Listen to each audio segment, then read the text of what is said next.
ചുരുട്ടി തലയിൽ വെച്ചിട്ട് ഒന്നാരും പിടിച്ചു തരുമോ എന്ന് പറഞ്ഞ് പിടിച്ച് തലയിൽ വെച്ചിട്ട് ഈ തലയിൽ പാത്രവും വെള്ളവും വെച്ച് വരുമ്പോൾ കാലൊരു കല്ലുമ്മ കുത്തിപ്പോയാൽ തലയിലെ പാത്രവും വെള്ളവും ആന്തോളനം.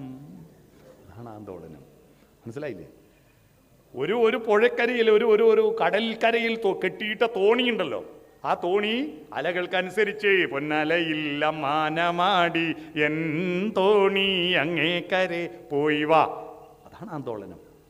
ആ ആന്തോളനം മനസ്സിലായില്ലേ? ആ ആന്തോളനത്തെ നിലനിർത്താൻ എന്തുണ്ട് മാർഗം? തരംഗത്തിൻ്റെ ഒരു അത്ഭുതം. തരംഗങ്ങളാണ് ഈ പ്രപഞ്ചത്തിൻ്റെ ഏറ്റവും വലിയ അത്ഭുതം. തരംഗങ്ങളാണ്. നമ്മുടെ എല്ലാ എനർജിയും തരംഗ രൂപത്തിൽ. നമ്മുടെ മൊബൈൽ ഫോൺ കിട്ടുന്നത് തരംഗത്തിലൂടെയാണ്. എങ്ങോണ്ടോ ഏതോ നാട്ടിലുണ്ടായ സുനാമിയുടെ തിരമാലകൾ കേരളക്കരയിൽ വന്നടിച്ചത് തരംഗമായി വന്നിട്ടാണ്. കാലത്തെയും ദേശത്തെയും അതിജീവിച്ച് കൊണ്ടുപോകാൻ പറ്റിയത് തരംഗമാണ്. ആ തരംഗങ്ങളിൽ കണക്ട് ചെയ്തങ്ങ് കൊടുത്താൽ മതി. ആ തരംഗങ്ങൾ കൊണ്ടുപോയിക്കൊള്ളും. ഈ തരംഗങ്ങൾ ശബ്ദതരംഗങ്ങൾ. ആ തരംഗങ്ങളുടെ കൂട്ടത്തിൽ ചിത്രതരംഗങ്ങൾ ഉണ്ടാക്കിയതാണ് അക്ഷരം. എൻ്റെ മനസ്സിലുള്ള ആനന്ദത്തെ അടുത്ത തലമുറയുടെയും അല്ലെങ്കിൽ ലോകത്തുള്ള എല്ലാ മൂലക്കും സാർവലൗകികവും സാർവകാലികവുമായിട്ട് മാറ്റിയെടുക്കാൻ എന്തുണ്ട് മാർഗം എന്നതായിരുന്നു മനുഷ്യൻ നേരിട്ട ആദ്യത്തെ വെല്ലുവിളി. അങ്ങനെ പോകുമ്പോഴാണ് ഒരു പക്ഷി ഒരു തൂവലിട്ട് കൊടുത്തത്. ഈ തൂവലെടുത്തിട്ട് എന്തിനാവോ ഏതിനാവോ എന്ന വാക്കില്ലെങ്കിലും അവൻ്റെ മനസ്സിലതല്ലേ ആശയം. ആശയമുണ്ടായിട്ടല്ലേ വാക്കുണ്ടായത്. പ്രസവം എന്ന വാക്കുണ്ടാകുന്നതിന് മുമ്പ് പ്രസവിച്ചിട്ടില്ലേ ആരും? വേദന എന്ന വാക്കുണ്ടാകുന്നതിന് മുമ്പ് വേദന ഉണ്ടായിരുന്നില്ലേ? അപ്പോൾ വാക്കല്ല ആദ്യം ഉണ്ടായത്. എന്താ ഉണ്ടായത്? ആശയമാണ്. അത് വാക്കായി മാറുമ്പോഴതിന് വൈഖരി എന്നാ പറയുക. ആശയമാണ് ആദ്യം ഉണ്ടായത്. ഈ ആശയമുണ്ടായി. പക്ഷേ എന്തിനാവോ ഏതിനാവോ എന്നുള്ള ചോദ്യത്തിന് പക്ഷി ചിറകടിച്ച് ചിലച്ചുകൊണ്ട് പറയാ, നിന്റെ മനസ്സിൽ ഇപ്പോൾ ഉണ്ടായിരിക്കുന്ന ആനന്ദമുണ്ടല്ലോ, അല്ലെ വേദനയുണ്ടല്ലോ, അത് നീ എഴുതി വെക്ക്. എഴുതി വെക്കാനുള്ള തൂലികയാണ് ഞാൻ തന്നിരിക്കുന്നത്. മഷിയിൽ മുക്കി എഴുതൂ. പക്ഷെ മഷി എവിടെ? അപ്പോൾ കദളിച്ചെടിയുടെ ഇലകൾ കാറ്റത്തിങ്ങനെ ആടുമ്പോൾ തന്നെ വിളിച്ചതാണെന്ന് കരുതി, അല്ലേ? തന്നെ വിളിച്ചതാണ്. അപ്പോൾ കദളിച്ചെടി പറഞ്ഞു, എൻ്റെ കറുത്ത കായ പിഴിഞ്ഞെടുത്തോ, അതിൽ മുക്കി എഴുതിക്കോ. മഷി കിട്ടി. പക്ഷേ എഴുതുക കടലാസുണ്ടോ? അപ്പോൾ പൂതണക്ക് എന്ന് പറഞ്ഞൊരു മരമുണ്ട്. പൂതണക്ക് മരം കേരളത്തിലൊന്നുമില്ല, ഹിമാലയത്തിൻ്റെ താഴ്വരകളിലുണ്ട്. അതിന് സംസ്കൃതത്തിൽ പറയാ ഭൂർജവൃക്ഷം എന്നാണ്. പൂതണക്കിൻ്റെ തൊലി പല അട്ടിയോ പൊളിച്ചെടുക്കാൻ പറ്റും. അതാണ് ഭൂർജപത്രം.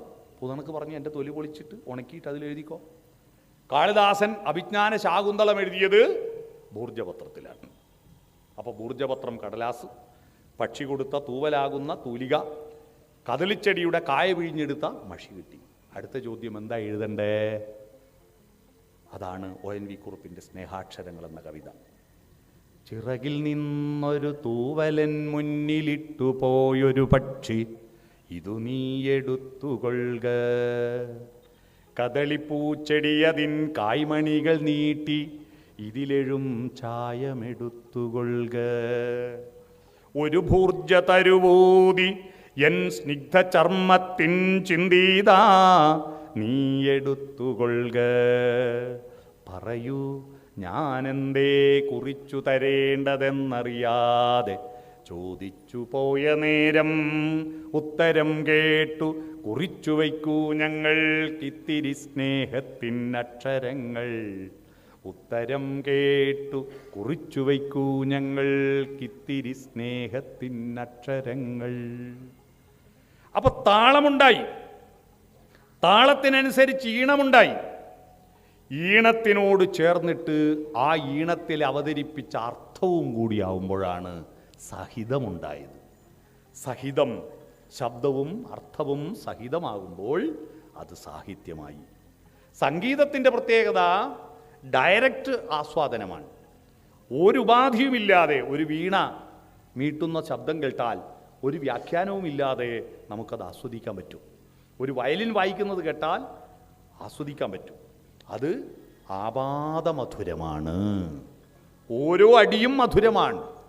പക്ഷേ ആ മധുരത്തിൻ്റെ സ്ഥായിയായ ഭാവം നിലനിർത്തണമെങ്കിൽ എന്ത് വേണം? അതിൽ അർത്ഥസഹിതമാകുമ്പോൾ അതിന് വലിയ വിശാലമായ അർത്ഥം കൈവരുന്നു. ആ അർത്ഥസഹിതമായിട്ട് സംഗീതത്തിൽ ചേർന്നപ്പോഴാണ് ഓംകാരം മൂന്നായി പിരിഞ്ഞ് സാഹിത്യമായി മാറിയത്.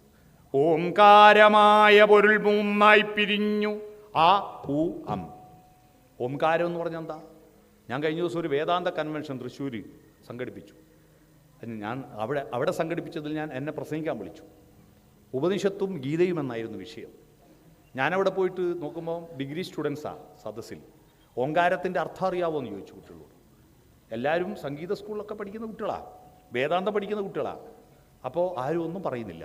അപ്പോൾ ഒരു പയ്യൻ എഴുന്നേറ്റ് നിന്നിട്ട് പറഞ്ഞു, ഓങ്കാരം എന്ന് പറഞ്ഞാൽ ദൈവത്തെ ഡൗൺലോഡാക്കുന്ന പാസ്വേഡാണ്. ഓം നമശിവായ എന്ന് പറഞ്ഞാൽ ശിവൻ ഡൗൺലോഡായി. ഓം നാരായണായ എന്ന് പറഞ്ഞാൽ വിഷ്ണു ഡൗൺലോഡായി. അല്ലേ? ഇങ്ങനെയൊക്കെയാണ് ധരിച്ചു വെച്ചിരിക്കുന്നത്.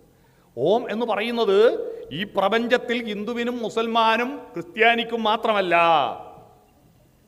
മനുഷ്യനും ദൈവത്തിനും പക്ഷിമൃഗാദികൾക്കും എല്ലാം ബാധകമായ 3 നിയമങ്ങളുണ്ട്.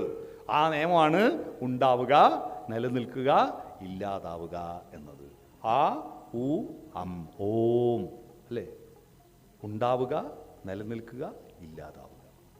സൃഷ്ടി, സ്ഥിതി, സംഹാരം. അത് 3നും 3 വകുപ്പുകളായിട്ട് ഓരോ മന്ത്രിനെ ഏൽപ്പിച്ചു. ഡിപ്പാർട്ട്മെൻറ്റ് ഹെഡ് ഉണ്ടാക്കി. സൃഷ്ടിക്ക് ബ്രഹ്മാവും, സ്ഥിതിക്ക് വിഷ്ണുവും, സംഹാരത്തിന് ശിവനും. അങ്ങനെയാ ത്രിമൂർത്തി സങ്കല്പം ഉണ്ടായത്. ഓം ആണ് ആദ്യം ഉണ്ടായത്. ഓം. വേദങ്ങളുടെ മൂലമന്ത്രം എന്താ? വേദങ്ങളുടെ മൂലമന്ത്രം മനസ്സിനെ ഉണർത്താൻ വേണ്ടിയിട്ടുള്ള മന്ത്രം.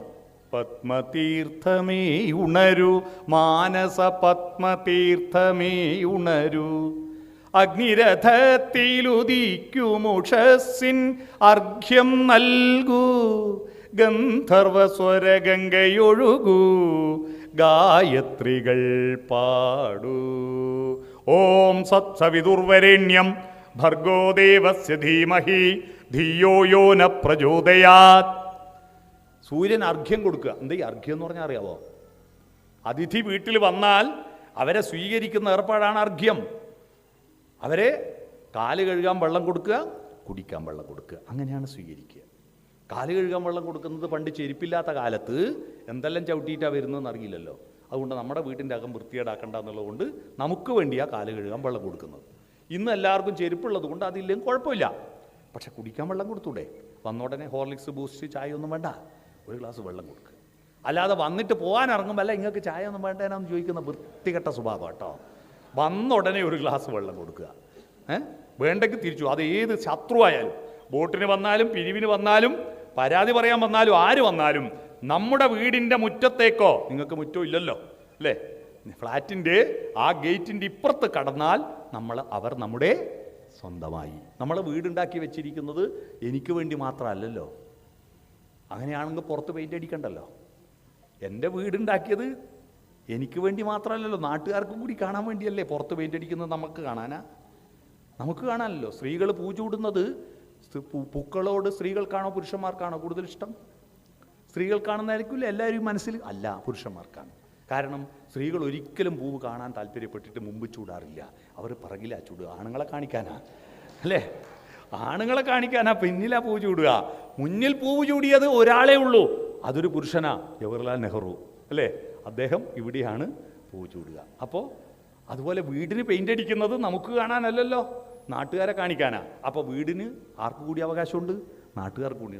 അവരെ വരുത്താനാ, അവരെ വിളിക്കാനാ നമ്മുടെ വീട്. നമ്മുടെ വീട് നമുക്ക് വേണ്ടി മാത്രമുള്ളതല്ല.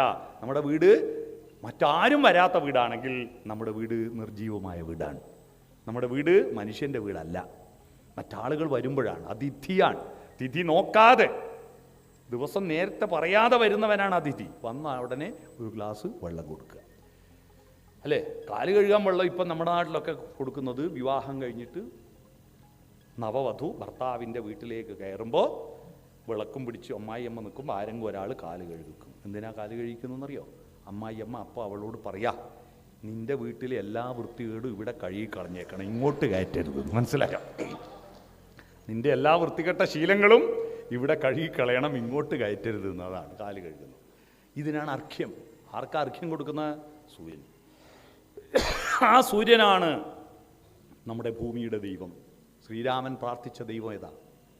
ശ്രീരാമൻ ഏതെങ്കിലും അമ്പലത്തിൽ പോയി പ്രാർത്ഥിക്കുന്ന കണ്ടിട്ടുണ്ടോ നിങ്ങൾ? രാമായണത്തിൽ പിടിക്കുന്നുണ്ടോ ശ്രീരാമൻ അമ്പലത്തിൽ പോയി പ്രാർത്ഥിക്കുന്നു? രാമായണം വായിച്ചാൽ എനിക്ക് ഏറ്റവും ഇഷ്ടപ്പെട്ട 3 ഭാഗങ്ങൾ. ശ്രീരാമൻ പ്രാർത്ഥിച്ചത് മൂന്ന് പ്രകൃതി ശക്തികളെയാണ്. 1 ഗംഗയെ, പുഴയെ. 2 കടലിനെ, വെള്ളത്തെ, അല്ലേ? സേതുബന്ധനം നടത്തുമ്പോൾ കടലിനെ. 3 രാവണവധത്തിന് തൊട്ടു മുമ്പ് പലതവണ തലയറുത്തു മാറ്റാൻ ശ്രമിച്ചിട്ടും കഴിഞ്ഞില്ല ബ്രഹ്മാവിൻ്റെ വരദാന ശക്തി കൊണ്ട്. ഈ ബ്രഹ്മാവാണ് ഈ മുഴുവൻ കുഴപ്പമുണ്ടാക്കുന്നത്. ഇയാൾ ഇടക്കിടക്ക് ചോദിച്ചാൽ കല്ലം വരം കൊടുത്തിട്ടില്ല എല്ലാ രാക്ഷസന്മാരും കുഴപ്പമുണ്ടാക്കി. എല്ലാ യുദ്ധത്തിന് കാരണം ഈ ബ്രഹ്മാവാണ്. ഈ വരമെന്ന സങ്കല്പം തെറ്റാണ് കേട്ടോ. നിങ്ങൾ മനസ്സിലാക്കണം. നമ്മൾ ഈ തപസ് ചെയ്തിട്ട് വരം ചോദിക്കുന്നില്ലേ, മഹാസ്വാർത്ഥന്മാരാണ്. എനിക്ക് ഈ സന്യാസിമാരോടൊന്നും അത്ര വലിയ താല്പര്യമില്ല. വരം തരണം. നമുക്ക് കിട്ടിയിരിക്കുന്ന ഈ മനുഷ്യജന്മം ഒരു മഹാവരമല്ലേ? ഈ പ്രകൃതിയിൽ മനുഷ്യനായിട്ട് ഇത്രയും പാട്ടുകൾ കേൾക്കാനും ഇത്രയും ഭക്ഷണം കഴിക്കാനും കിട്ടിയിരിക്കുന്ന ജീവിതം ഒരു വരമല്ലേ? അതിന് പുറമെ പിന്നെയും മുകുന്ദ മുകുന്ദ കൃഷ്ണ മുകുന്ദ മുകുന്ദ വരന്ത വരം മാത്രം പോരാ. 10 ഏക്കർ 50 സെന്റ് സ്ഥലമാണ് അയാളുടെ പേരിൽ വൃന്ദാവനം ഉള്ളത്. അതും വേണം. വനന്ത അതും എനിക്ക് വേണമെന്ന് ചോദിക്കുന്നത് അധികപ്പറ്റല്ലേ അല്ലേ? ഈ വരം ചോദിക്കുകയാണ്. എന്തൊരത്യാർത്ഥിയാണ്. എൻ്റെ നാട്ടിൽ ഒരു ചുമട്ട് തൊഴിലാളി ആത്മഹത്യ ചെയ്തു. എന്തിനാ ആത്മഹത്യ ചെയ്തതെന്ന് ആർക്കും അറിയില്ല. അപ്പോൾ അന്വേഷിച്ചപ്പോൾ അവൻ്റെ കൂട്ടുകാരൊക്കെ പറഞ്ഞു, 2 ആഴ്ചയായി പള്ളിയിൽ പോയിട്ട് നിരന്തരം പ്രാർത്ഥനയാണ്. എത്ര രൂപയുടെ മെഴുതിരിയാ വാങ്ങിയിട്ടും പ്രാർത്ഥിച്ചെന്നറിയോ? നോക്കുമ്പോൾ ഓണം ബമ്പറിൻ്റെ ലോട്ടറി 50,000 രൂപയുടെ ലോട്ടറി എടുത്തു. അവൻ 100 ടിക്കറ്റ് വാങ്ങി, ലോണ് വാങ്ങിയിട്ട് എടുത്തത്. സഹകരണ ബാങ്കിൽ നിന്ന് ലോണ് വാങ്ങിയിട്ട് 50,000 രൂപേൻ്റെ ടിക്കറ്റ് എടുത്തു. ഒരു ടിക്കറ്റിന് 500 രൂപ. എന്നിട്ട് പള്ളിയിൽ പോയി സ്ഥിരം പ്രാർത്ഥിച്ചു. റിസൾട്ട് വന്ന് നോക്കുമ്പോൾ എല്ലാം കൂടി 1,800 രൂപ കിട്ടിയത്. തിരിച്ചടക്കാൻ നിവൃത്തിയില്ല. ഇച്ഛാഭംഗം കൊണ്ട് ആത്മഹത്യ ചെയ്തു. അവൻ്റെ ഭാര്യയും മക്കളും അനാഥരായി. അപ്പോൾ ഈ ദൈവം ഈ മെഴുതിരി കത്തിക്കുന്നതിനനുസരിച്ച് ദൈവം ഇവൻ്റെ ഓരോ ദിവസവും മെഴുതിരി കത്തിക്കുമ്പോൾ ഇവൻ്റെ ലോട്ടറീൻ്റെ നമ്പർ ദൈവം കുറിച്ചെടുക്കും. എന്നിട്ട് ലോട്ടറി നറുക്കെടുക്കുന്ന ആ ഹാളിൽ പോയിട്ട് ഈ മിഷ്യനാണല്ലോ നറുക്ക് തെറിപ്പിക്കുന്നത്. ഈ മിഷ്യൻ്റെ ഉള്ളിൽ കയറിയിട്ട് ദൈവം ഇവൻ്റെ നമ്പർ നോക്കി തെറിപ്പിക്കല ദൈവത്തിൻ്റെ പണി. ആലോചിച്ച് നോക്കൂ. നേരത്തെ നമ്പർ മനസ്സിലാക്കിയിട്ട് ലോട്ടറി അടിപ്പിച്ചു കൊടുത്ത ഒരൊറ്റ ദേവതയെ നമ്മുടെ പരിചയത്തിലുള്ളൂ. അത് കിലുക്ക സിനിമയിലെ രേവതിയാണ്. അല്ലേ? കിട്ടുണ്ണിയേട്ടൻ്റെ കാമധേനു ലോട്ടറിൻ്റെ റിസൾട്ട് അതാണ്. ഈ രേവതിൻ്റെ പണിയാണ് ദൈവം എടുക്കുന്നതെന്നാ. പ്രിയപ്പെട്ട സഹോദരന്മാരെ, നമുക്ക് ലഭിച്ചിരിക്കുന്ന ഈ ജീവിതം സ്വർഗമാണ്. പക്ഷെ ആ സ്വർഗമാക്കാൻ ആര് തയ്യാറാവണം? നമ്മൾ തയ്യാറാവണം. അതിന് നമുക്കൊരു ബുദ്ധി തന്നിട്ടുണ്ട്, നമുക്ക് നല്ല നാവ് തന്നിട്ടുണ്ട്. എന്നിട്ടും പിന്നെയും ദൈവമേ ഇങ്ങ് എടുക്ക്, അത് തന്നേക്ക് എന്ന് പറഞ്ഞിട്ട് ദൈവത്തിനെ ശല്യപ്പെടുത്തുക എന്ന വിഡ്ഢികളുടെ എണ്ണം കൂടി വരിക നമ്മുടെ നാട്ടിൽ. ദൈവത്തെ ശല്യപ്പെടുത്തുന്ന വിഡ്ഢികളുടെ എണ്ണം. നമുക്ക് ലഭിച്ചിരിക്കുന്ന ഈ ജന്മം എത്ര മനോഹരമായൊരു വരമാണ്. അപ്പോൾ ഈ ബ്രഹ്മാവ് വരം കൊടുത്തിട്ടാണ് രാവണനെ കൊല്ലാൻ പറ്റാഞ്ഞത്. അവസാനം അഗസ്ത്യമുനി പ്രത്യക്ഷപ്പെട്ടിട്ട് രാമനോട് പറയാം, നീ ആദിത്യ ഹൃദയം ചൊല്ലാൻ. ആദിത്യനാര? സൂര്യൻ. ആ മന്ത്രം ചൊല്ലിയിട്ടാണ് രാമൻ രാവണനെ വധിക്കുന്നത്. സന്താപനാശകരായ നമോ നമ, അന്ധകാരാന്തകായതേ നമോ നമ, ചിന്താമണേ ചിദാനന്ദായതേ നമ, നീഹാരനാശകരായ നമോ നമ, ശാന്തായ രൗദ്രായ സൗമ്യായ ഘോരായ കാന്തിമതാം കാന്തിരൂപായ തേ നമ, സ്ഥാവരജംഗമാചാര്യായ തേ നമ, ലോകായ വിശ്വൈക സാക്ഷിണതേ നമ. ഇത്തമാദിത്യ ഹൃദയം ജപിച്ചു നീ ശത്രുക്ഷയം വരുത്തിയിടുക സത്വരം എന്ന് അഗസ്ത്യമുനി ഉപദേശിക്കുക എന്ന് പറഞ്ഞാൽ അതൊരു പാട്ടല്ലേ? അപ്പൊ രാവണനെ കൊല്ലാൻ രാമനെ സഹായിച്ചതാരാ? പാട്ടാണ്. മനസ്സിലായോ? പാട്ടിന്റെ കരുത്ത്. ഗായത്രി മന്ത്രം സൂര്യനെയാണ് പ്രാർത്ഥിച്ചത്. സൂര്യനെ ധിയോയോന പ്രചോദയാത്. ധീ എന്ന് പറഞ്ഞ ബുദ്ധിയെ പ്രചോദിപ്പിക്കുന്ന പ്രകാശമേ വന്നാലും, ഈ ഉർവിയെ വരേണ്യമാക്കുന്ന ഹേ സവിതാവേ വന്നാലും, സവിതുർ വരേണ്യം, സവിതാവേ ഈ ഉർവിയെ വരേണ്യമാക്കുന്നവനെ. ആ ഉർവി വരേണ്യമായതുകൊണ്ടല്ലേ ശ്രീകുരു ഉണ്ടായത്. ശ്രീകുരുവിനെ അറിയാവോ? കുരു എന്ന് പറഞ്ഞാൽ എന്താ? ഗോളം എന്ന സംസ്കൃത പദത്തിൻ്റെ പച്ച മലയാളമാണ് കുരു. ചക്കക്കുരു എന്ന് പറയുന്നത് ഗോളാകൃതിയിലായതുകൊണ്ടാണ്. ഉരുണ്ട് കിടക്കുന്നതെല്ലാം കുരുവാണ്. ശ്രീയുള്ള ഒരു കുരുവേ ഉള്ളൂ. ഈ പ്രപഞ്ചത്തിലെല്ലാം ഗോളമാണ്. പ്രകൃതിയുടെ തനതു ഭാവം ഗുരുവാണ് അല്ലേ? നിങ്ങളൊരു ബക്കറ്റിൽ വെള്ളമെടുത്ത് ആകാശത്തേക്ക് ഒഴിക്കൂ. നിങ്ങളൊരു ചപ്പാത്തിയോ പൂരിയോ ഉണ്ടാക്കാൻ വേണ്ടിയിട്ട് ഉരുട്ടിയെടുക്കാൻ എത്ര പണിയെടുക്കൂ? എത്ര ഉരുട്ടിയാലും ചിലത് മുട്ടേൻ്റെ ആകൃതിയിൽ നീണ്ടുപോകില്ലേ? എന്നാൽ നിങ്ങളൊരു ബക്കറ്റിലെ വെള്ളമെടുത്ത് ആകാശത്തേക്ക് ഒഴിച്ചു നോക്കൂ. ആരും ഉരുട്ടാതെ എല്ലാം ഗോളമായി മാറുന്നൊരു അത്ഭുത പ്രവൃത്തി കണ്ടിട്ടുണ്ടോ? എന്തിനേയും സ്വതന്ത്രമായി വിട്ടാൽ ഗോളാകൃതിയിൽ കിടക്കും. ഈ പ്രപഞ്ചമെല്ലാം ഗോളമാണ്. ആ ഗോളമായിരിക്കുന്നതിൽ പാട്ടുള്ള, പ്രസംഗമുള്ള, സ്നേഹമുള്ള, പ്രകൃതിയുള്ള, പുഴയുള്ള, മഴയുള്ള, കിളികളുള്ള ഒരേ ഒരു ഗോളം ഭൂമി മാത്രമാണ്. അപ്പോൾ ശ്രീ ഗുരു ആരാ? ഈ ഭൂമിയാണ്. അതാണ് നമ്മുടെ അമ്പ, നമ്മുടെ അമ്മ. അതാ ശ്രീ കുരൂരമ്പ. കൊടുങ്ങല്ലൂർ ശ്രീ കുരുമ്പേ ആരാ? ഈ ഭൂമിയാ. ശ്രീ കുരുമ്പ, ശ്രീ കുരൂരമ്പ, കണ്ണൂർ ജില്ലയിൽ ചീറുമ്പ. ചീറുമ്പക്കാവ് എന്ന് കേട്ടിട്ടുണ്ടോ? ശ്രീ കുരുമ്പക്കാവാണ് ചീറുമ്പക്കാവായത്. ആ ശ്രീ ഐശ്വര്യത്തെ രമിപ്പിക്കുന്നത് കൊണ്ടാ കർക്കടക മാസത്തിൽ ഇയാളെ വിളിക്കുന്നത്. ഭാര്യ വരണമെങ്കിൽ ഭർത്താവിനെ ക്ഷണിക്കണ്ടേ? ഭാര്യ കല്യാണത്തിന് വരണമെങ്കിൽ ഭർത്താവിനെയും കൂടി ക്ഷണിക്കണ്ടേ? കർക്കടക മാസത്തിൽ ഭാര്യയെ ക്ഷണിക്കും. ആരാണ് ഈ ശ്രീ?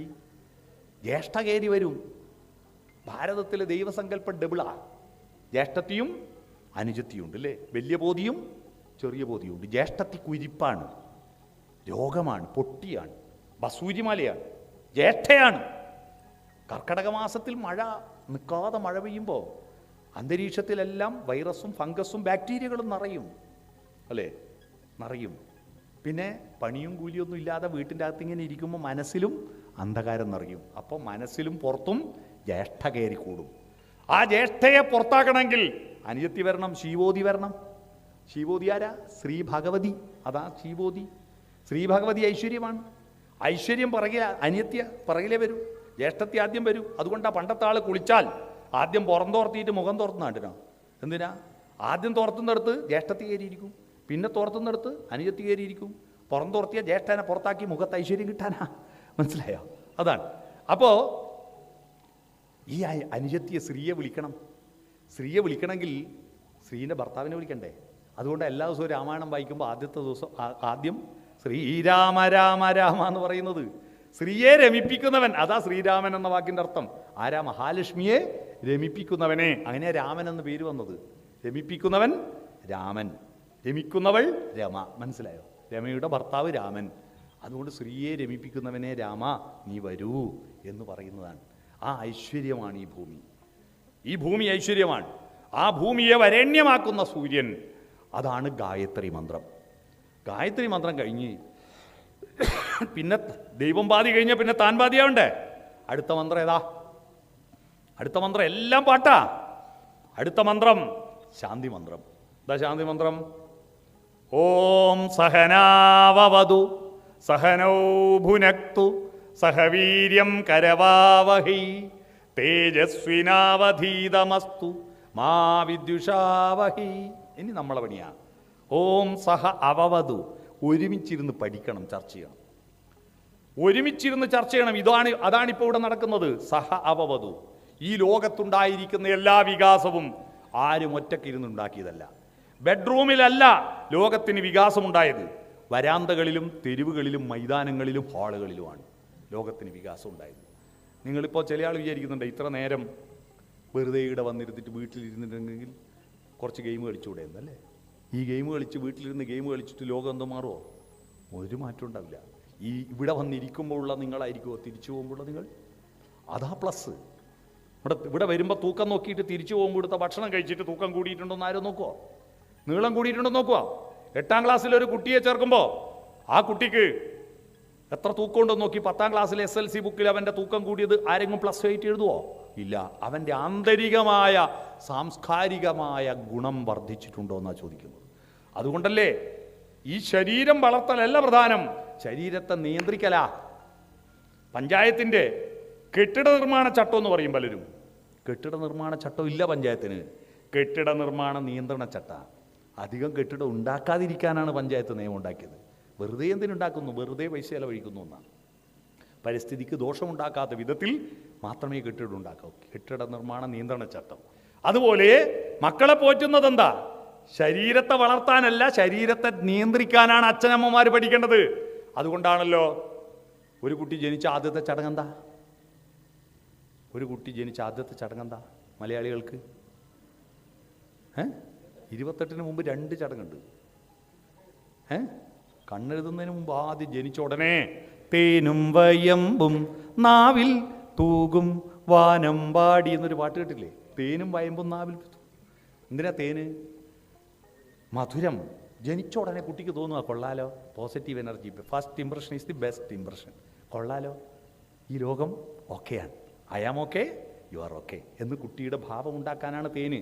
ഈ പാരം കൊടുക്കുന്നുണ്ടോ? പകരം ഒരു ഇഞ്ചക്ഷൻ വെച്ചോളൂ. അപ്പോൾ കുട്ടിക്ക് തോന്നും ഈ നല്ല കാലന്മാർ എന്നെ കുത്താൻ വേണ്ടി വന്നു, അല്ലേ? അല്ലേ? ഇഞ്ചക്ഷൻ വേണം, പ്രതിരോധ വാക്സിനേഷൻ നിർബന്ധമാണ്, എല്ലാവർക്കും കൊടുക്കുകയും വേണം. പക്ഷേ അല്പം തേന് നാവിൽ. മധുരം മധുരം മധുരം മധുരം മധുരാധിപതേ സകലം മധുരം, അല്ലേ? ആ പോസിറ്റീവ് എനർജിയാണ് തേന്. അത് കഴിഞ്ഞ് ഞങ്ങളുടെ കണ്ണൂർ ജില്ലക്കാർക്കും ഉണ്ട്, ഭാര്യയ്ക്കും ഭാര്യൻ്റെ അമ്മയ്ക്കും തിന്നാനുള്ള കാശ് കൊണ്ട് കൊടുക്കുന്ന ഒരു പരിപാടിയുണ്ട്. അറിയാമോ? മറ്റുള്ള സ്ഥലത്തുണ്ടോയെന്ന് എനിക്കറിയില്ല.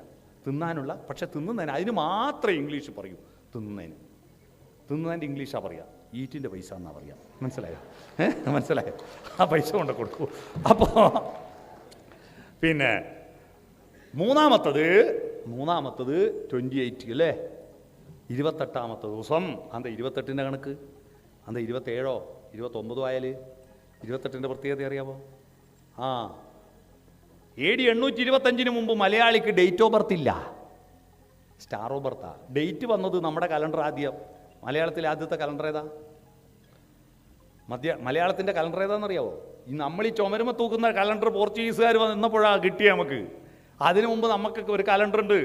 സംക്രമ വിഷു പക്ഷി സംവത്സര പക്ഷി പൊന്മണി ചുണ്ടിനാൽ കാലത്തിൻ ചുമരിലെ പുഷ്പപഞ്ചാംഗങ്ങൾ മാറ്റി നീ എത്ര പുഷ്പപഞ്ചാംഗങ്ങൾ മാറ്റി. മനസ്സിലായോ? പഞ്ചാംഗം. അത് പുസ്തകമായതുകൊണ്ട് നമുക്ക് കലണ്ടറെന്ന് മനസ്സിലായിട്ടില്ല, അല്ലേ? പുസ്തകത്തിൽ എഴുതി വെച്ചാ. അത് എപ്പോൾ ഉണ്ടാക്കിയത്? കൊല്ലക്കാരാണ് ഉണ്ടാക്കിയത്. കൊല്ലക്കാർ എല്ലാവരും ഒത്തുചേർന്നിട്ട് ഉണ്ടാക്കിയതാണ്. അതുകൊണ്ട് ആ കൊല്ലവർഷം തുടങ്ങിയേ.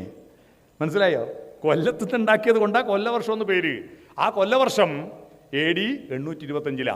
ഇതേതാ കൊല്ലവർഷം എന്ന് മനസ്സിലാകാൻ 2024 മൈനസ് 825 ആയിരിക്കും ഇത് കൊല്ലവർഷം. മനസ്സിലായോ?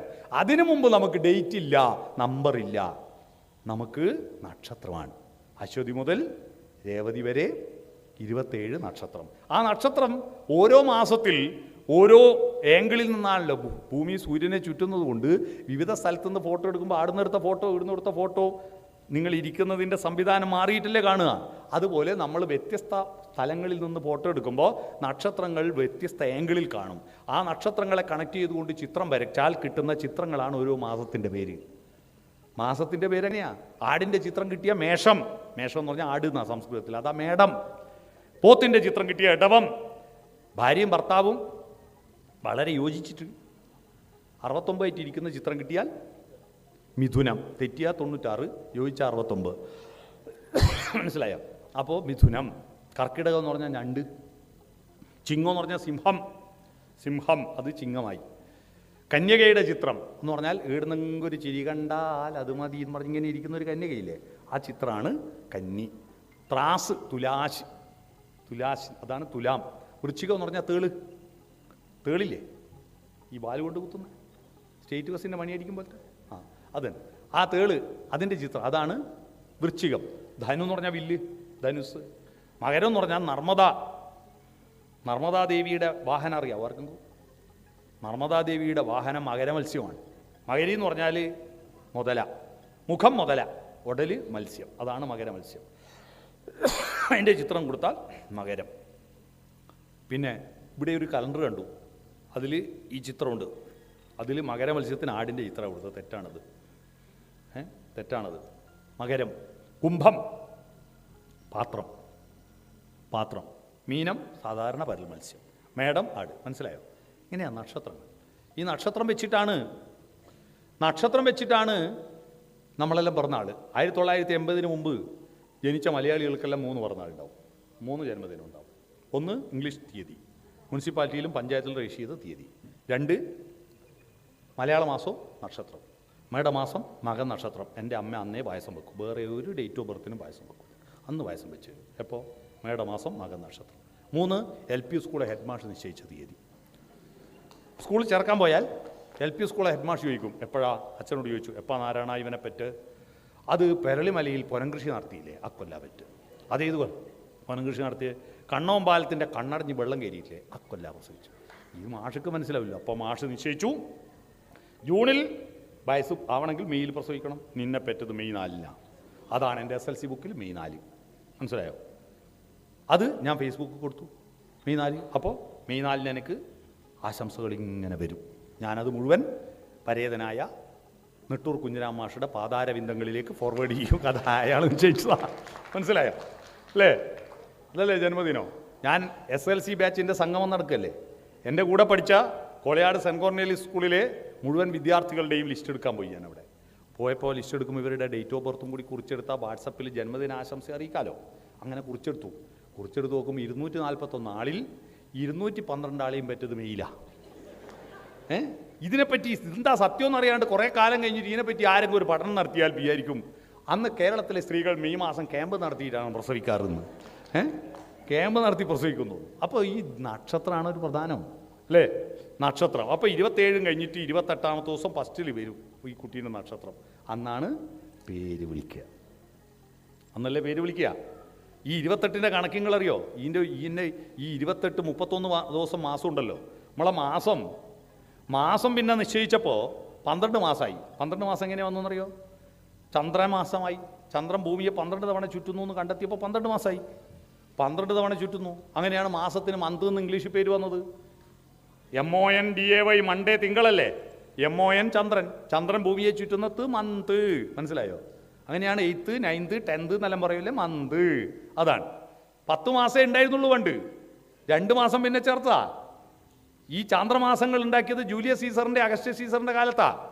ആ ജൂലിയസ് സീസറിൻ്റെ അഗസ്റ്റസ് സീസറിൻ്റെ കാലത്ത് ഉണ്ടാക്കിയത് കൊണ്ട് 2 മാസത്തിന് അവരെ പേര് കൊടുത്തു, ജൂലൈയും ആഗസ്റ്റും. ഈ ജൂലൈയും ആഗസ്റ്റും വരുന്നതിന് മുമ്പ് 10 മാസമേ ഉള്ളൂ. ജനുവരി, ഫെബ്രുവരി, മാർച്ച്, ഏപ്രിൽ, മെയ്, ജൂൺ കഴിഞ്ഞാൽ 7-ാം മാസം ഏതാ? സെപ്റ്റംബർ. സപ്തം എന്ന് പറഞ്ഞാൽ എത്രയാ? 7. 8ാം മാസം അക്ടോബർ, അതാ ഒക്ടോബർ. 9ാം മാസം നവംബർ. 9ാം മാസം ഡിസംബർ. 10ാം മാസം. മനസ്സിലായോ? ആ പേര് ഈ പേര് തമ്മിൽ ബന്ധം കണ്ട?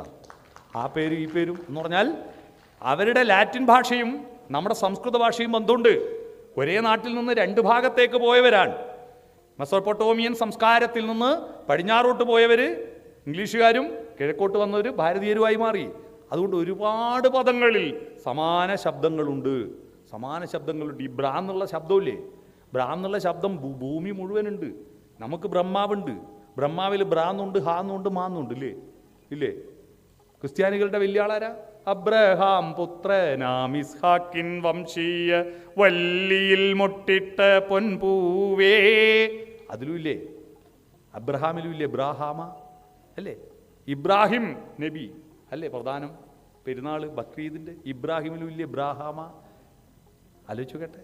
ഈ ഭൂമിയിലുള്ള സംസ്കാരത്തിൻ്റെ എല്ലാം ഉറവിടം ഒന്നാണെന്ന് മനസ്സിലായില്ലേ? അദ്വൈതം എന്താണെന്ന്? അദ്വൈതമാണ്. ഈ ഭൂമി വസുധൈവ കുടുംബകമാണ് എന്നതിന് ഇതൊക്കെ ഈ ഭാഷയുടെ തെളിവുകൾ, ഈ ശബ്ദത്തിൻ്റെ തെളിവുകൾ നമുക്ക് ഉപയോഗിക്കാം. പിന്നെ എന്തിനു വെറുക്കുന്നോ എന്ന ചോദ്യം നമുക്ക് ഉന്നയിക്കാം. അപ്പോൾ ഏതായാലും ഞാൻ പറഞ്ഞു വന്നത് 10 മാസം അല്ലേ? 10 മാസം പിന്നെ 12 മാസമായി. ഇപ്പോൾ ഈ 27 ദിവസം വെച്ചിട്ട് 12 മാസം കൂട്ടുമ്പോൾ എത്ര ദിവസമാണ് വരുന്നത്? 12 ഗുണിക്കണം 27 സമം 324. പക്ഷേ ടാലി ആവുന്നില്ല. ഭൂമി സൂര്യനെ ചുറ്റാൻ എത്ര വേണം? 365. അപ്പോൾ സൂര്യമണ്ഡലം പൂർത്തീകരിക്കാൻ എത്ര വേണം? 365 വേണം. എത്രേൻ്റെ കുറവുണ്ട്? 365 മൈനസ് 324 സമം 41. അതാ ഈ മണ്ഡലം പൂർത്തീകരിക്കുന്ന മണ്ഡലകാലം 41 ദിവസമായി. മനസ്സിലായോ? മണ്ഡലകാലം 41ൻ്റെ കണക്ക് മനസ്സിലായോ? ഇതൊക്കെ നമ്മുടെ കാലബോധത്തെ നമ്മൾ മുറിച്ച് വെച്ചതിൻ്റെ യുക്തി അറിയണം. നമ്മുടെ കുട്ടികൾ അധ്യാപകർ പറയുന്നത് മാത്രം കേട്ടിട്ട് പഠിക്കരുത്. അധ്യാപകർ കേട്ടത് മാത്രം, അവർക്കറിയുന്നത് മാത്രം പഠിച്ചിരുന്നുവെങ്കിൽ ലോകം തുടങ്ങിയെടുത്ത് നിൽക്കുന്നുണ്ടാവും. ചോദ്യം ചെയ്യുമ്പോഴാണ് ഉദ്ദാലകാരുണി ശ്വേതകേതു സംവാദം ഛാന്ദാഗ്യോപനിഷത്ത്. ഉദ്ദാലകാരുണി മഹാപണ്ഡിതനാ. പുത്രൻ ശ്വേതകേതു പ്രവാഹട കൈവല്യന്റെ അടുത്ത് വിദ്യാഭ്യാസം പൂർത്തിയാക്കി തിരിച്ചു വന്നപ്പോൾ ശ്വേതകേതു ചോദിച്ച ചോദ്യമാണ് പിതാവിനോട്, ഞാൻ എവിടുന്നാ വന്ന്, ഞാൻ എങ്ങോട്ടാ പോകുന്നത്, ഞാൻ ആരാണ്, എവിടെ നിന്നോ വന്നു ഞാൻ, എവിടേക്കോ പോണു ഞാൻ, വിളക്കുമരമേ വിളക്കുമരമേ വെളിച്ചമുണ്ടോ. അശ്വമേധ നാടകത്തിൽ കുഷ്ഠരോഗി ഈ പാട്ട് പാടുന്നത് കേട്ടിട്ട് നാടകം കണ്ടവരെല്ലാം വിചാരിച്ച ദർശനം. ആ ദർശനിക ദർശനത്തിൽ നിന്ന് നമ്മൾ പുറകോട്ട് പോയതാ നമുക്ക് പറ്റിയ അബദ്ധം. മനസ്സിലായോ? ഓരോ പാട്ടിലും അതിലൊരു ആന്തരിക ദർശനമുണ്ട്. ഉപരിപ്ലവമായ സംഗീതം പോരാ, ആന്തരിക ദർശനം സഹിതമാക്കിയാലേ പാട്ടിന് ആത്മാവുണ്ടാവൂ. അല്ലെങ്കിൽ പാട്ടില്ലാതാവുമ്പോൾ അസദാണ്. പാട്ടുകളെല്ലാം അസദാണ്. അത് സദ്ദാവണമെങ്കിൽ സംഗീതമഭി സാഹിത്യം സരസ്വത്യാ സ്തനദ്വയം, ഈ രണ്ട് മൂലകളും വേണം. അല്ലാതെ സാഹിത്യം എന്ന മുല മുറിച്ചു മാറ്റിയാൽ ഒറ്റമുലച്ചി എന്ന മറുതയുണ്ടാവും. തൃശ്ശൂർക്കാരുണ്ട് ഇവിടെ, തൃശ്ശൂർ ഒരു മറുതയുണ്ട്, ഒറ്റമുലച്ചി. സാറാ ജോസഫിൻ്റെ നോവൽ വായിച്ചിട്ടുണ്ടോ? ആലാഹയുടെ പെൺമക്കൾ. അതിലുണ്ട് തങ്കമണി കുട്ടിക്കയറ്റത്തിൽ പണ്ട് അരിക്ക് ക്ഷാമമുള്ള കാലത്ത് അരി വാങ്ങാൻ വേണ്ടിയിട്ട് കോന്നിമേശ്രീൻ്റെ പറമ്പിലൂടെ പോകുമ്പോൾ കോച്ചാത്തി പറയുന്നുണ്ട്, അതിലെ പോണ്ട, അവിടെ ഒറ്റമുലച്ചിയുണ്ട് എന്ന് പറഞ്ഞാൽ ഒരു മറുതയാണ്, ഒരു മുല മാത്രമുള്ളത്. നമ്മുടെ സരസ്വതിയെ സാഹിത്യമില്ലാതെ സംഗീതം മാത്രമാക്കിയിട്ട് ഒറ്റമുലച്ചിയാക്കുന്നു. സാഹിത്യമാത്തിൽ നിന്ന് ആ ദൈവത്തെ കിട്ടിയത്. ശ്രീരാമകവിയുടെ ഇരാമചരിതം പാട്ടില്ലായിരുന്നെങ്കിൽ മലയാളിക്ക് രാമൻ എന്ന ദൈവത്തെ അറിയില്ലായിരുന്നു. കൃഷ്ണ പാട്ടില്ലായിരുന്നുവെങ്കിൽ കൃഷ്ണൻ എന്ന ദൈവത്തെ അറിയില്ലായിരുന്നു. ചെറുശ്ശേരിയുടെ പാട്ടില്ലായിരുന്നുവെങ്കിൽ. എഴുത്തച്ഛൻ്റെ കിളിപ്പാട്ടുകൾ അല്ലേ, കിളിപ്പാട്ടുകളാണ് നമ്മുടെ ദൈവത്തിൻ്റെ ചിത്രങ്ങൾ പറഞ്ഞു തന്നാരാ. എങ്ങനെയാണ് ദൈവം, കൃഷ്ണൻ ഇങ്ങനെയാണെന്ന് ആരാ പറഞ്ഞു തന്നത്? കൃഷ്ണൻ സെൽഫി എടുത്തയച്ചോ? ശ്രീരാമൻ സെൽഫി എടുത്തയച്ചോ? ഇല്ലല്ലോ. എങ്ങനെയാണ് കൃഷ്ണനെയും രാമനെയും നമ്മൾ അറിഞ്ഞത്? നിരന്ന പീലികൾ നിരക്കവേ കുത്തി നറുകയിൽ കൂട്ടി തിറമൊടു കെട്ടി കരിമുകിലൊത്ത ചിഗൂരഭാരവും മണികൾ മിന്നുന്ന മണിക്കിരീടവും. ഒരുപാടുണ്ടാവും, ഞാൻ മുഴുവൻ ചൊല്ലുന്നില്ല. അത് വായിച്ചു നോക്കൂ. മഹാഭാരതം കർണപർവം. പാർത്ഥസാരഥിയായി തേര് തെളിക്കുന്ന കൃഷ്ണനെ വർണ്ണിക്കുക. അതാണ്. അത് വായിക്കുമ്പോൾ മനസ്സിൽ രൂപം വരും. ആ രൂപം കല്ലിലും മരത്തിലും കൊത്തിയുണ്ടാക്കിയാൽ ശില്പികളുടെ കലയാണ്. നിറങ്ങൾ കൊണ്ട് വരച്ചുണ്ടാക്കിയാൽ ചിത്രകാരൻ്റെ കലയാണ് ദൈവമായി മാറിയത്. അല്ലേ? ദൈവം അങ്ങനെയല്ലേ? അതിനു മുമ്പ് നമുക്ക് എങ്ങനെയാ ദൈവം എന്ന് അറിയില്ലല്ലോ. അപ്പൊ പാട്ടില്ലേ? പാട്ടില്ലെങ്കിൽ, സാഹിത്യമില്ലെങ്കിൽ നമുക്ക് ദൈവമുണ്ടോ? അതുകൊണ്ട് മലയാളികൾ വായനയ്ക്ക് വേണ്ടി ഒരു മാസം നീക്കി വെച്ചു, രാമായണ പാരായണം. പക്ഷെ എന്താ കുഴപ്പം? കർക്കടകം 31 ഇത്യധ്യാത്മരാമായണേ ഉമാമഹേശ്വര സംവാദേ യുദ്ധകാണ്ഡം സമാപ്തം എന്ന് പറഞ്ഞ് പൂട്ടിയാൽ പിന്നെ അടുത്ത 11 മാസം ഒരു അക്ഷരം വായിക്കില്ല. ഇതുമാത്രം വായിക്കും. അതിൻ്റെ ആന്തരികമായ അർത്ഥം ഉൾക്കൊള്ളുവോ? അതിലെന്തെല്ലാം രസകരമായ അർത്ഥമുണ്ടെന്നറിയോ? അർത്ഥങ്ങൾ ഈ കോവിഡ് കാലത്ത് ഞാൻ ഫേസ്ബുക്കിൽ 31 ദിവസം 31 പ്രഭാഷണം, രാമായണ പ്രഭാഷണം നടത്തി. ആ പ്രഭാഷണം ഇപ്പോൾ പ്രിൻറ്റിങ്ങിലാണ്, പുസ്തകമായിട്ട് ഇറക്കാൻ പോവുക. 31 ദിവസം 31 ആ കോവിഡ് കാലത്ത് ഈ കഴിഞ്ഞ കൊല്ലം അത് ഞാൻ എഴുതി കൊടുത്തതിന് ശേഷം കഴിഞ്ഞ കൊല്ലം കോവിഡ് ഇല്ലാത്ത കാലത്ത് രാമായണം വായിച്ചു നോക്കുമ്പോൾ അതുപോലത്തെ ആ 31 വേറെയും കിട്ടി. രണ്ടാമത്തെ വേറെ പുസ്തകം എഴുതേണ്ട അവസ്ഥയായി. ഓരോ വായനക്കും പുതിയത് കിളന്നു വരികയാണ്. എത്രയാണ് അതിൻ്റെ അകത്ത് ആന്തരികാർത്ഥങ്ങൾ? രാമായണം വായിച്ചിട്ട് കരഞ്ഞിട്ടുണ്ടോ നിങ്ങൾ? ഇങ്ങനെ പ്രാർത്ഥിക്കുക മാത്രമാണോ? ഞാൻ രാമായണം വായിച്ചിട്ട് കരഞ്ഞിട്ടുണ്ട്. രാമൻ സീതയെ മോചിപ്പിച്ചതിന് ശേഷം, രാവണവധത്തിന് ശേഷം തിരിച്ച് കൊട്ടാരത്തിലെത്തിയിട്ട് ആരും കാണാതെ അന്തഃപുരത്തിൽ പോകുന്നൊരു ഭാഗമുണ്ട്. ആ ഭാഗത്തിൽ ഞാൻ കരഞ്ഞിട്ടുണ്ട്. എന്താ കാരണം? രാമൻ കാട്ടിലേക്ക് പോകുമ്പോൾ കൂടെ സീതയുണ്ടല്ലോ. രാമനും സീതയ്ക്കും കാടായിരുന്നു ഹണിമൂൺ. എത്ര സുഖമായിരുന്നു! കൊട്ടാരമായിരുന്നു രാമനും സീതയ്ക്കും ഏറ്റവും പാരകൾ അല്ലേ? കൊട്ടാരത്തിൽ പാര വെച്ചിട്ട് പുറത്താക്കിയതല്ലേ? തിരിച്ചു വന്നപ്പോൾ വീണ്ടും പാരയായില്ലേ? എന്നാൽ കാട്, കാനനത്തിൽ ശരത്കാല ചാരുഭംഗികൾ നോക്കിയും കായും കനികളും പൂവും തളിരും തേടിയോടിയും ഓമൽ ചിത്രാംബരം കാറ്റിൽ പാറിച്ചും ഹന്തസുന്ദരി ഉല്ലസിച്ചാളങ്ങുമണ്ടും ഒരു പൂമ്പാറ്റ പോലവൾ. അങ്ങനെ നടന്നതിൻ്റെ കാരണം എന്താ? ഈ രാമനും സീതയ്ക്കും സുഖമായി ജീവിക്കാൻ കാരണം വില്ലും കുഴിയെ കുലച്ച് കാവൽ നിൽക്കുന്ന ലക്ഷ്മണൻ ഉണ്ടായിരുന്നത് കൊണ്ടാണ്. രാമൻ്റെ കൂടെ സീതയുണ്ട്, പക്ഷെ ലക്ഷ്മണൻ്റെ കൂടെ ഊർമിളയില്ല. ആ ഊർമിള 14 സംവത്സരം ഭർത്താവ് ഉണ്ടോ ഉറങ്ങിയോ രാക്ഷസന്മാർ പിടിച്ചു തിന്നോ മൃഗങ്ങളുടെ വായിൽപ്പെട്ട ഒന്നും അറിയില്ല. ഗൾഫ് പോയാൽ പിറ്റേന്ന് തന്നെ വാട്സപ്പ് കോൾ ചെയ്തില്ലേ പ്രശ്നമല്ലേ? ഡെയിലി ഒരു നേരം വിളിക്കണ്ടേ? എന്താ സംഭവിക്കുന്നറിയണ്ടേ? ഒന്നും അറിയാതെ 14 കൊല്ലം ഭർത്താവിൻ്റെ മാതാക്കളെയും പരിരക്ഷിച്ച് ജീവിച്ച ഊർമിളയുടെ മഹാത്യാഗമാണ് രാമൻ്റെ വിജയത്തിൻ്റെ ശക്തി. അതുകൊണ്ട് രാമൻ രാത്രിയിൽ ആ ഊർമിളയുടെ ഉറങ്ങിക്കിടക്കുന്ന ഊർമിളയുടെ പാദം സ്പർശിച്ചിട്ട് കരയുന്നുണ്ട്.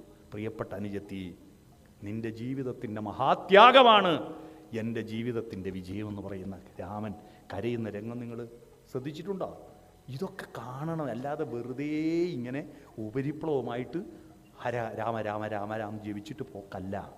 ഇതിൻ്റെ ഉള്ളറിയണം, അതിൻ്റെ ഉള്ളിലെ മഹത്വം അറിയണം.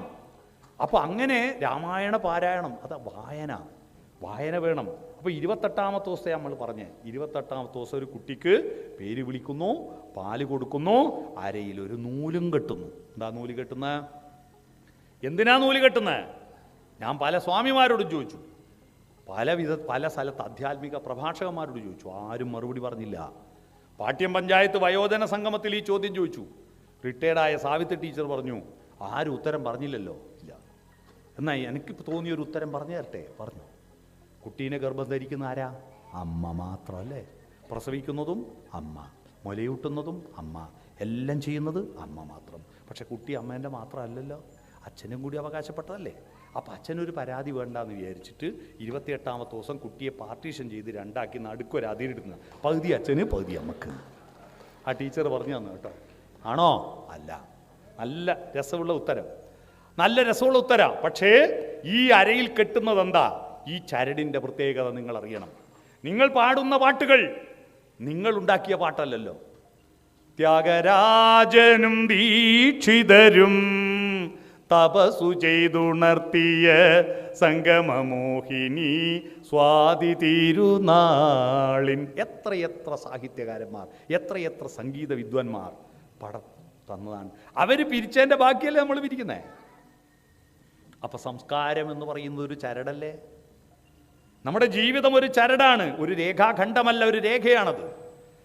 അപ്പം മനുഷ്യജീവിതത്തിൻ്റെ സാംസ്കാരിക ചരട് കൊണ്ട് ശരീരത്തെ പിടിച്ച് കെട്ടുക, നിന്റെ മനസ്സിൻ്റെ ഭാവനകൾ ഉണർത്തുക. ശരീരം വളർത്തലല്ല അച്ഛൻ്റെ അമ്മേൻ്റെ ജോലി, ശരീരത്തെ നിയന്ത്രിക്കുക, മനസ്സിനെ കെട്ടഴിച്ചു വിടുക.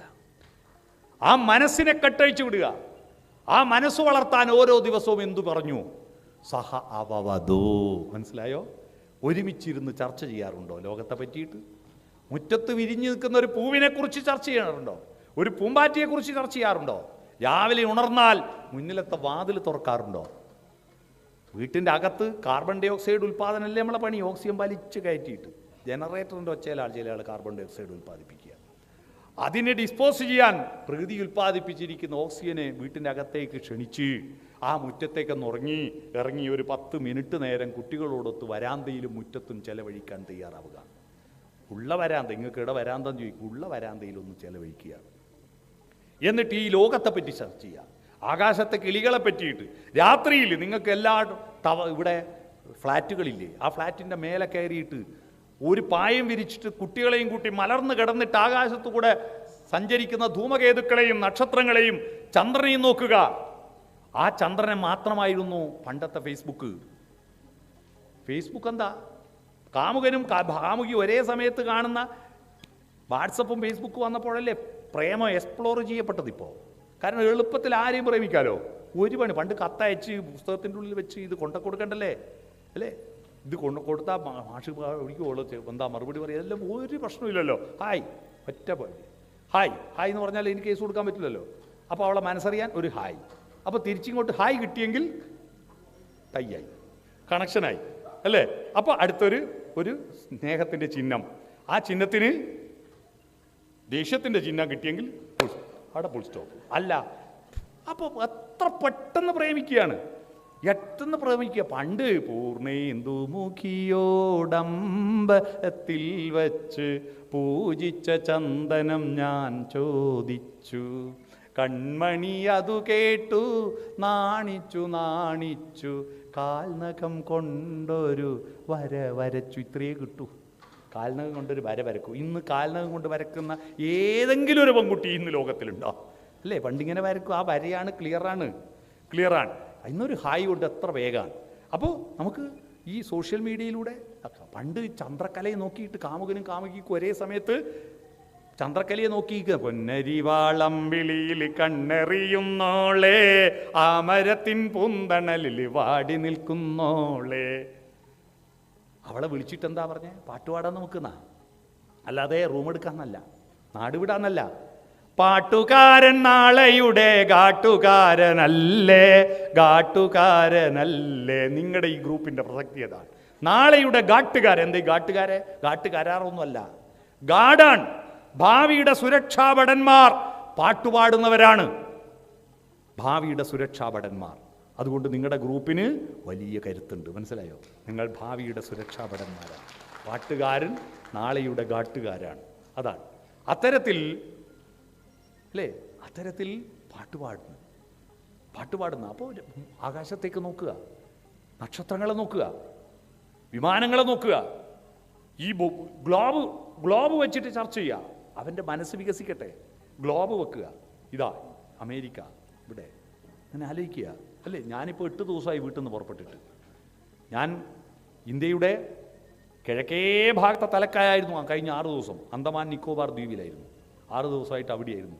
അവിടുത്തെ കടലും അവിടുത്തെ സെല്ലുലാർ ജയിലും അവിടുത്തെ അതിമനോഹരമായ ഗുഹകളും അതിമനോഹരമായ ലൈംസ്റ്റോൺ ഗുഹകളുണ്ട്. അതൊക്കെ കണ്ടിട്ട് അവിടുന്ന് നേരെയാണ് ഇങ്ങോട്ട് വരുന്നത്. വീട്ടിൽ പോയിട്ടില്ല. നമ്മൾ ഈ പ്രപഞ്ചത്തോളം കുട്ടികൾ വളരണം. അവരെ ഗ്ലോബ് വെച്ചിട്ട് വർത്തമാനം പറയണം. അത്തരത്തിൽ നല്ല ഡിസ്കഷൻ നടത്തണം. അല്ലാതെ ഭക്ഷണം പുഴുങ്ങിയിട്ട് കൊടുത്താൽ പോരാ. അവരുടെ മനസ്സിനെ എക്സ്പ്ലോർ ചെയ്യൂ, ശരീരത്തെ കൺട്രോൾ ചെയ്യൂ. അപ്പോൾ മനസ്സിങ്ങനെ വളരും. ലോകത്ത് ഏറ്റവും കൂടുതൽ ആൾ കേട്ട കഥ ഏതാണെന്നറിയാവോ? ലോകത്തിൽ ആ കഥ കേൾക്കാത്ത ഒരു സ്കൂളും ഇല്ല ഈ ലോകത്തിൽ. എല്ലാ രാജ്യത്തെ കുട്ടികളും ആ കഥ കേട്ടിട്ടുണ്ട്. ആമയും മുയലും പന്തയം വെച്ച കഥ, അല്ലേ? ആമയും മുയലും പന്തയം വെച്ചു. മുയൽ കുതിച്ചു ചാടി അങ്ങോട്ടെത്തി. ആമ വളരെ പിറകില. അവർ ഉറങ്ങാൻ സമയമുണ്ട്. ഉറങ്ങി. ഉറക്ക് തെളിയുമ്പോഴേക്ക് ആമ പോയിട്ട് സമ്മാനം വാങ്ങി. എന്നിട്ട് അധ്യാപകർ പറയും, പരിശ്രമശാലികൾ വിജയിക്കും, അലസന്മാർ പരാജയപ്പെടും. തീർന്നു. പക്ഷേ നമുക്ക് പുതിയ കഥ എഴുതാം. ആമ ശരീരമാ, മനസ്സ് മുയലാണ്. ശരീരം മെല്ലെയല്ലേ വളരൂ. ഒരു പശുവിൻ്റെ ശരീരവും താരതമ്യം ചെയ്താൽ പശുക്കുട്ടി പ്രസവിച്ച അരമണിക്കൂർ കൊണ്ട് എഴുന്നേറ്റോടും. നമ്മളെ കുട്ടി ഒന്ന് പിച്ച വെച്ച് നടക്കാൻ എത്ര കാലം? ഒന്ന് ദോശ മറിച്ചിടാൻ 6 മാസമാവും. കുമ്പിടാൻ 6 മാസമാവില്ലേ? LKG അംഗനവാടി പോകുമ്പോൾ 3 വയസ്സാവും. 3-ാമത്തെ വയസ്സിൽ പശു മുലയൂട്ടുന്ന അമ്മയാണ്. നമ്മളെ കുട്ടി എത്ര മെല്ലെയാണ് ശരീരം വളരുന്നത്. പക്ഷെ മനസ്സോ, കുട്ടികളുടെ മനസ്സ്. എനിക്ക് ആ ചെറിയ മോനോടുന്ന് പാട്ട് പാടുന്ന കേട്ടില്ല. എത്ര ലാഘവത്തോടു കൂടി ഞാൻ പാടിയേ. ഞങ്ങളൊക്കെ സ്കൂളിൽ പഠിക്കുന്ന 8-ാം ക്ലാസ്സിൽ 9-ാം ക്ലാസ് പഠിക്കുമ്പോൾ ഒരു പാട്ട് പാടാൻ പറഞ്ഞാലുണ്ടല്ലോ, ഞങ്ങളെ വിളിച്ചാൽ പ്ലാസ്റ്റിക് സഞ്ചി അടുപ്പിലിട്ട പോലെ അയ്യോ ഞങ്ങൾക്കാവില്ല എന്ന് പറഞ്ഞ് പറകൊട്ട് ചുളുങ്ങി പോകും, അല്ലേ? പേടിച്ച് നാണിച്ച് കളിക്കും. ഇന്ന് ആ കുട്ടി മോനെ പോയോ? ഇവിടെ ഉണ്ടോ? അല്ലേ? എത്ര എനർജറ്റിക് ആയിട്ടാണ്. ഇവിടെ ഉണ്ടോ? പോയോ? എത്ര എനർജറ്റിക് ആയിട്ടാവും പാടിയത്. എനിക്കൊരു അത്ഭുതം തോന്നി. ഇന്ന കുട്ടികൾ നമ്മുടെ 10 ബുദ്ധിയുണ്ട്. എന്തൊരു എനർജറ്റിക്. മുയൽ പോലെ മനസ്സ് കുതിച്ചോടും, ശരീരം ആമയെപ്പോലെ മെല്ലെ മെല്ലെ വളരും. പക്ഷേ ഒരു നിശ്ചിത പ്രായത്തുമ്പോൾ മനസ്സങ്ങ് കിടന്നുറങ്ങും. മുയൽ കിടന്നുറങ്ങും. എപ്പോൾ? 200 പൗർണമി ചന്ദ്രികകൾ, 200 പൊന്നരയന്നങ്ങൾ, കുളിരുമായി നിന്റെ കൗമാരത്തിൻ്റെ കിളിവാതിൽ കീരുകീരെ തുറന്നു നോക്കി. കേട്ടിട്ടുണ്ടോ യേശുദാസിൻ്റെ പാട്ട്? 84 വയസ്സ് തികയുന്ന ദിവസം, 1000 പൂർണ്ണയന്ത്രന്മാരെ കാണുന്ന ദിവസം ഞാൻ എഴുതിയ ലേഖനത്തിൻ്റെ പേര് 200-ൽ നിന്ന് 1000 പൂർണ്ണയന്ത്രന്മാരിലെത്തിയ ഗാനധാര എന്ന് പറഞ്ഞിട്ടാണ്. എന്താ 1000 പൂർണ്ണയന്ത്രന്മാരെ കാണുന്നത് 84 വയസ്സ്, 200 പൂർണ്ണയന്ത്രന്മാരെ കാണുന്നത് കൗമാരത്തിൻ്റെ കിളിവാതിൽ കിരീരെ തുറക്കുമ്പോൾ 16 വയസ്സാവും. 200 പൂർണ്ണയന്ത്രന്മാരെ കാണുമ്പോൾ. വെറുതെ 200 എന്ന് പറഞ്ഞല്ല കേട്ടോ. 200ൻ്റെ കണക്ക് മനസ്സിലായോ? 16 വയസ്സ് കഴിഞ്ഞ് മധുര 17കാരിയാവും, അല്ലേ? മധുര 17കാരിയാവും. എപ്പോൾ യേശുദാസ് ആ പാട്ട് പാടുന്ന കാലത്ത്. ഇപ്പം അതല്ല. ഇപ്പം കൗമാരം തുടങ്ങുന്നത് 12-ലും 13-ലും 200 എത്തുന്നില്ല, 150 120-ലും കൗമാരം തുടങ്ങുന്നില്ലേ? കാരണം അന്നത്തെ ഭക്ഷണവും ഇന്നത്തെ ഭക്ഷണവും വ്യത്യാസമില്ലേ? യേശുദാസിൻ്റെ ഒക്കെ കാലഘട്ടത്തിൽ ഞങ്ങളോടൊക്കെ എന്താ മോനെ ഉച്ചക്ക് കറി ചക്കക്കുരും വെള്ളരിക്കും ഓലെ, രാത്രിയോ വെള്ളരിക്കും ചക്കക്കുരു ഓലെ, ഇതിനെ കൊണ്ട് എന്ത് ഹോർമോൺ ഉണ്ടാവാനാ? ഇന്നേതാ ഭക്ഷണം? നമുക്കെല്ലാം ഒരുപാട് പേരുണ്ട്, പക്ഷെ മരിച്ചാൽ ഒരു പേരേ ഉള്ളൂ നമുക്ക്, ശവം, മയ്യത്ത്.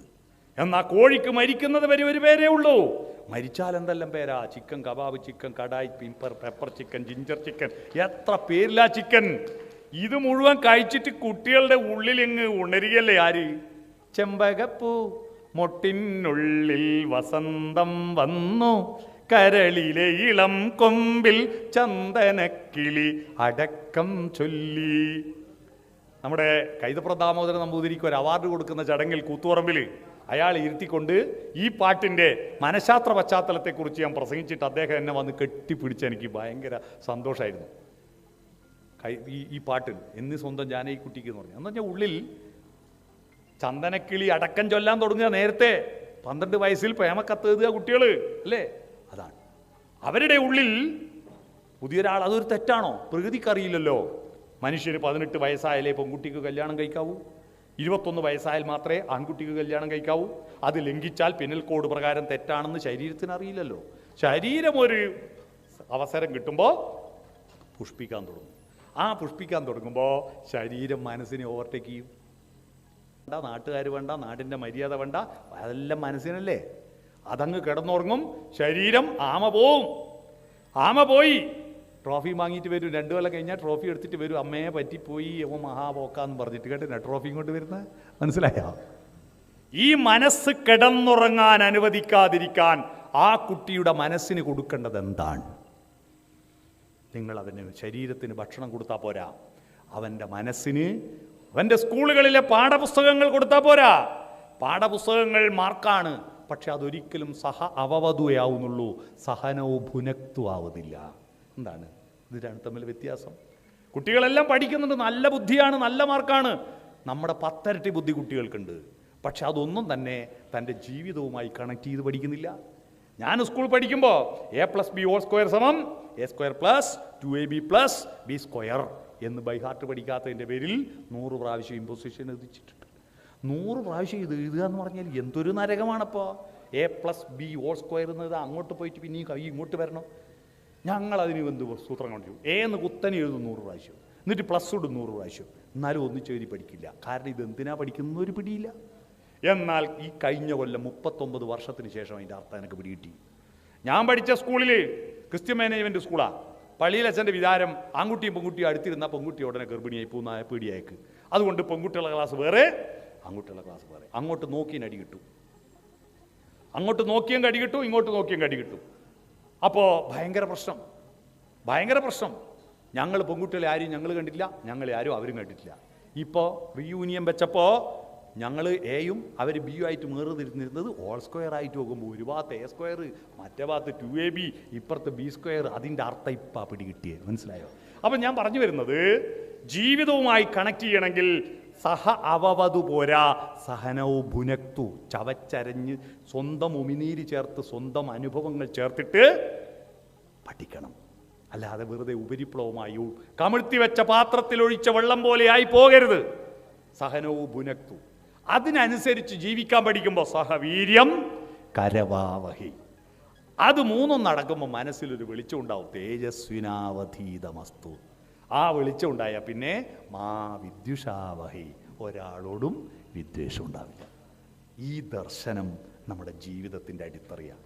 ഇതൊരു മതത്തിൻ്റെ ദർശനമല്ല, ഇത് മനുഷ്യൻ്റെ ദർശനമാണ്. ഈ മനുഷ്യൻ്റെ ദർശനം നമ്മൾ ആ സംഗീതാർദ്രമായി, വികാരാർദ്രമായി, ആർദ്രതയോടെ സാഹിത്യം ചേർത്തിട്ട് പഠിക്കുക. നിങ്ങൾ രാത്രികാലങ്ങളിൽ സംഗീത നിശകളിലെ ചർച്ചകളിൽ ഒരു പാട്ടെടുക്കുക, ആ പാട്ടിൻ്റെ അർത്ഥത്തെപ്പറ്റി ചർച്ച ചെയ്യുക. നമ്മൾ വിചാരിക്കാത്ത എത്ര അർത്ഥങ്ങളുണ്ടെന്നറിയോ? ഉജ്ജയിനിയിലെ ഗായിക, കാളിദാസൻ്റെ മുഴുവൻ കൃതികളും ആ പാട്ടിലുണ്ട്, മുഴുവൻ കൃതികളുണ്ട്. സംസ്കൃതത്തിലെ കടുകട്ടിയായ 2 വാക്കുകളെ എത്ര സിമ്പിളായിട്ടാണ് ONV കുറുപ്പ് നമ്രം കമ്രം കേൾക്കുമ്പോൾ തന്നെ ഞെട്ടുന്ന വാക്കാ. നമ്രശീർഷരായി നിൽപ്പൂ നിൻ മുന്നിൽ കമ്ര നക്ഷത്ര കന്യകൾ. അല്ലേ? ഇങ്ങനെ ഓരോ പദത്തിൻ്റെയും അത്ഭുതങ്ങളുടെ ലോകം തുറക്കുക. അതുകൊണ്ട് ഈ വാർഷികത്തോടനുബന്ധിച്ച് നിങ്ങൾ പാട്ടുപാടിയാൽ മാത്രം പോരാ, അതിൻ്റെ സാഹിത്യത്തെക്കുറിച്ച് ഓരോ പാട്ടെടുക്കുക, ആ പാട്ടിൻ്റെ പ്രത്യേകതകളെക്കുറിച്ച്, അതിൻ്റെ ഗുണത്തെക്കുറിച്ച്, അതിൻ്റെ ദോഷത്തെക്കുറിച്ച്, അതിൻ്റെ ലൈംഗികമായ ഭാഗങ്ങളുണ്ട് ചില പാട്ടിൽ. സംഭോഗ ശൃംഗാരമുണ്ട്. വിപ്രലംബ ശൃംഗാര നൃത്തമാടാൻ വരും അപ്സര സ്ത്രീ വെൺചന്ദ്രലേഖയൊരപ്സര സ്ത്രീ എന്ന പാട്ട് അല്ലേ? അത്തരത്തിൽ എന്തെല്ലാം അത്ഭുതങ്ങളുണ്ടെന്നറിയോ മലയാള സിനിമാ ഗാനങ്ങളിൽ? ഈ അത്ഭുതങ്ങളെ എടുത്ത് അതും കൂടി ആസ്വദിക്കാൻ പഠിച്ചാലുണ്ടല്ലോ, നിങ്ങളത് 10 ഇരട്ടിയായി വർദ്ധിക്കും നിങ്ങളുടെ ആസ്വാദനം. അത്തരത്തിൽ മുന്നോട്ട് പോകാൻ കഴിയണം. അതിനു വേണ്ടിയിട്ട് നിങ്ങൾ ഈ കൂട്ടായ്മ ഒരു അത്ഭുത കൂട്ടായ്മയാണ്. ഇതൊരു ദേശീയോദ്ഗ്രഥനമാണ്. രാജ്യത്തിലെ എല്ലാ ഭാഗത്തുമുള്ള ആളുകൾ ഇതിനു വേണ്ടിയിട്ട് പാലക്കാടുനിന്നും കണ്ണൂരിൽ നിന്നൊക്കെ വണ്ടിയും പിടിച്ചിട്ട് ഇവിടെ വന്നു എന്ന് പറഞ്ഞാൽ ഒരു പാട്ടിന് വേണ്ടിയിട്ട്. നമ്മളെ നാട്ടിലെല്ലാം പറയും പാട്ടിന് പോകാൻ പറയാന്ന്, എന്നാൽ പാട്ടിന് വരാൻ പറയാന്ന് പറഞ്ഞല്ലോ നിങ്ങളല്ലേ? പാട്ടിന് പോകാൻ പറയാന്ന് പറയുന്നതിന് പകരം പാട്ടിന് വരാൻ പറഞ്ഞല്ലോ നിങ്ങൾ. അങ്ങനെ പാട്ടിന് വേണ്ടി വന്നു. എൻ്റെ നാട്ടുകാർ, എൻ്റെ ഭാര്യയുടെ കൂടെ ജോലി ചെയ്യുന്ന സുനി, ഇവനിതിലുള്ള ഞാനറിയില്ല. ഇവിടെ എത്തിയപ്പോൾ സുനീനെ കണ്ട് ഞാൻ ഞെട്ടിപ്പോയി. സുനിലില്ലേ? ഞെട്ടിപ്പോയി. അപ്പോൾ എവിടെയൊക്കെയാണ് ഇതിൻ്റെ വേരുകൾ? ആ വേരുകളിൽ നിന്നെല്ലാം ഊർജം ശേഖരിച്ച് ഇതൊരു വടവൃക്ഷമായി, ഇത് രാജ്യത്താകമാനം പൂത്തു നിൽക്കുന്ന സാംസ്കാരിക വൃക്ഷമായി മുന്നോട്ട് പോകാൻ കഴിയട്ടെ എന്ന് ആശംസിച്ചുകൊണ്ട് ഈ സ്നേഹനിശ, ഈ നിശബ്ദതയെ ഒരു രാത്രി കൂടി വിടവാങ്ങലല്ല, ഒരു രാത്രി കൂടി പൂത്തുലയണം. വിടവാങ്ങരുത്. ഈ രാത്രി പൂത്തുലഞ്ഞിട്ട് മുന്നോട്ട് പോകാൻ നിങ്ങൾക്ക് കഴിയട്ടെ എന്ന് ആശംസിച്ചുകൊണ്ട് ഈ പരിപാടിക്ക് വേണ്ടി ഒരു പരിചയമില്ലാത്ത, എനിക്കും പരിചയമില്ല, എന്നെയും പരിചയമില്ല, ഒരു ഫോൺ ബന്ധത്തിൻ്റെ പേരിൽ മാത്രം എന്നെ ക്ഷണിച്ച പ്രശാന്തേട്ടനും അതിൻ്റെ അഡ്മിനും അതിൻ്റെ കൂട്ടാളികൾക്കും എല്ലാം ഹൃദയത്തിൻ്റെ ഭാഷയിൽ ഇവിടെ വന്നപ്പോൾ ഒരു കുടുംബത്തിൽ ആദ്യമായി കല്യാണം കഴിച്ച ഒരു മരുമകൻ ഭാര്യ വീട്ടിലെത്തിയാലുള്ളൊരു സൽക്കാരമില്ലേ, അതുപോലൊരു സൽക്കാരം എനിക്ക് ഇന്നലെ കിട്ടിയത് കേട്ടോ. അത്രയും വിശേഷപ്പെട്ട സൽക്കാരമാണ് എനിക്ക് ഇന്നലെ കിട്ടിയത്. അത്തരത്തിൽ എന്നെ ട്രീറ്റ് ചെയ്ത എല്ലാവർക്കും ഹൃദയത്തിൻ്റെ ഭാഷയിൽ നന്ദി പറഞ്ഞ് നിങ്ങളുടെ ഈ പരിപാടി ഉത്തരോത്തരം വളർന്നു പന്തലിക്കട്ടെ എന്ന് ആശംസിച്ചുകൊണ്ട് എന്നെ ക്ഷണിച്ചതിനും എന്നെ കേട്ടതിനും നന്ദി പ്രകാശിപ്പിച്ചുകൊണ്ട് എൻ്റെ ഭാഷണം ചുരുക്കുന്നു. നമസ്കാരം.